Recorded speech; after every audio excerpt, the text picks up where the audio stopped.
C'est grave dans les pays francophones, où en réalité on n'a pas de partenariat avec la France, mais on a un tutorat.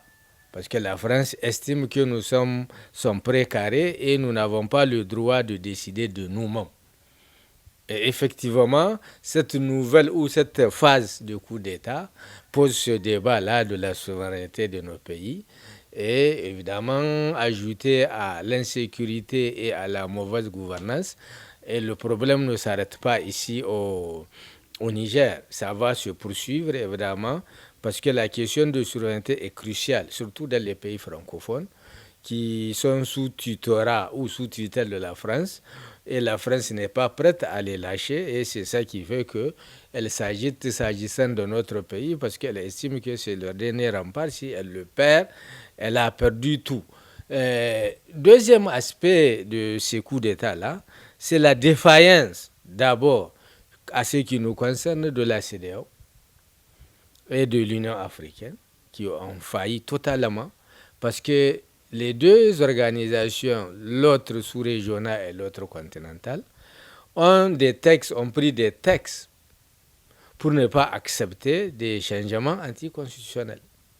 Malheureusement, tous les chefs d'État que vous voyez là qui s'agitent, ils sont au pouvoir par des moyens anticonstitutionnels.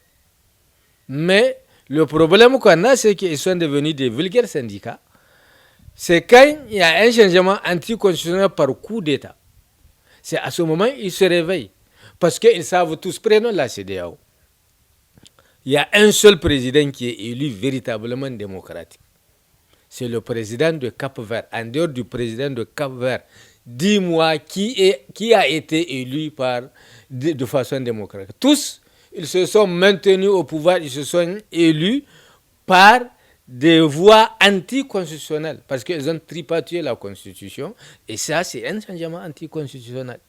Maintenant, qu'est-ce que vous voulez? Dès lors qu'ils savent, et apparemment, ils ne sont pas prêts à améliorer la gouvernance, ils ne sont pas prêts à respecter la démocratie, et du coup, évidemment, ils s'agitent. Malheureusement, leur agitation sert. En fait, c'est même leur agissement qui légitime les coups d'État.